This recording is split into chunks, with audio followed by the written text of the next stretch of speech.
मणिपुर के साथ ये क्या हो गया? अचानक से अनाथ। सैकड़ों लोग मर गए। किसी ने बाप खोया, किसी ने मां, तो किसी ने बेटा, और किसी ने तो अपनी इज्जत ही खो दी। सैकड़ों लोगों के घर जलकर राख हो गए हैं। हजारों लोग ऐसे जिनके सिर से छत छीन गई। हजारों लोग बेसहारे हो गए। हजारों को अपना घर छोड़कर जाना पड़ा, और जो अभी भी वहां पर है वे हर पल डर के साथ जी रहे हैं। हजारों लोगों को इस बात की उम्मीद थी कि कभी तो वह सुबह आएगी जब मणिपुर चैन की सांस लेगा, मणिपुर में भी शांति की शहनाई गूंजेगी और मणिपुर मुस्कुराएगा। लेकिन आज हमें बड़े ही अफसोस के साथ कहना पड़ रहा है कि मणिपुर अनाथ हो गया है और वहां पर राष्ट्रपति शासन लग चुका है।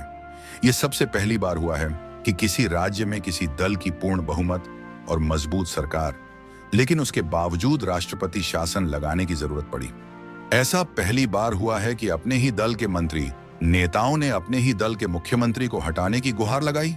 हाँ, ऐसा पहली बार हुआ है कि केंद्र की सरकार अपनी सत्तासीन राज्य की नाकामियों को पाट नहीं पाई।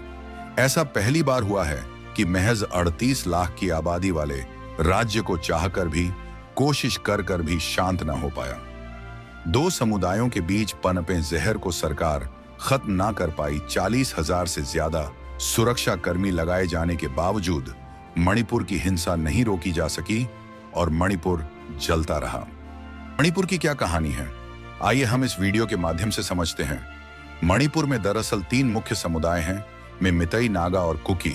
मितई ज्यादातर हिंदू हैं, मितई मुसलमान भी हैं। जनसंख्या में मितई ज्यादा है, नागा और कुकी ज्यादातर ईसाई है। नागा और कुकी को जनजाति में गिना जाता है। मणिपुर के 10% जमीन पर मितई समुदाय का दबदबा है। यह समुदाय इम्फाल वैली में बसा हुआ है।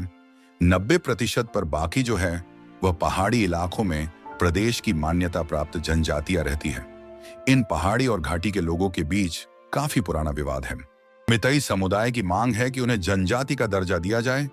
समुदाय ने इसके लिए मणिपुर हाई कोर्ट में याचिका डाली थी। मितई समुदाय की दलील रही कि 1949 में मणिपुर का भारत में विलय हुआ था। उससे पहले मितई को जनजाति का दर्जा मिला था। उनकी दलील रही कि इस समुदाय उनके पूर्वजों की जमीन, परंपरा, संस्कृति, भाषा की रक्षा के लिए मितई को जनजाति का दर्जा जरूरी है। समुदाय ने 2012 में अपनी कमेटी बनाई जिसका नाम scheduled tribe demand committee of Manipur रखा।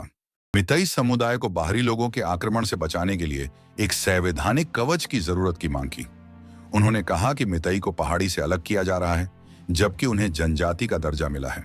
वह पहले से सिकुड़ते हुए इम्फाल वैली में भी जमीन खरीद सकते हैं, लेकिन वो जनजातियां मितई को जनजाति का दर्जा देने का विरोध कर रही हैं।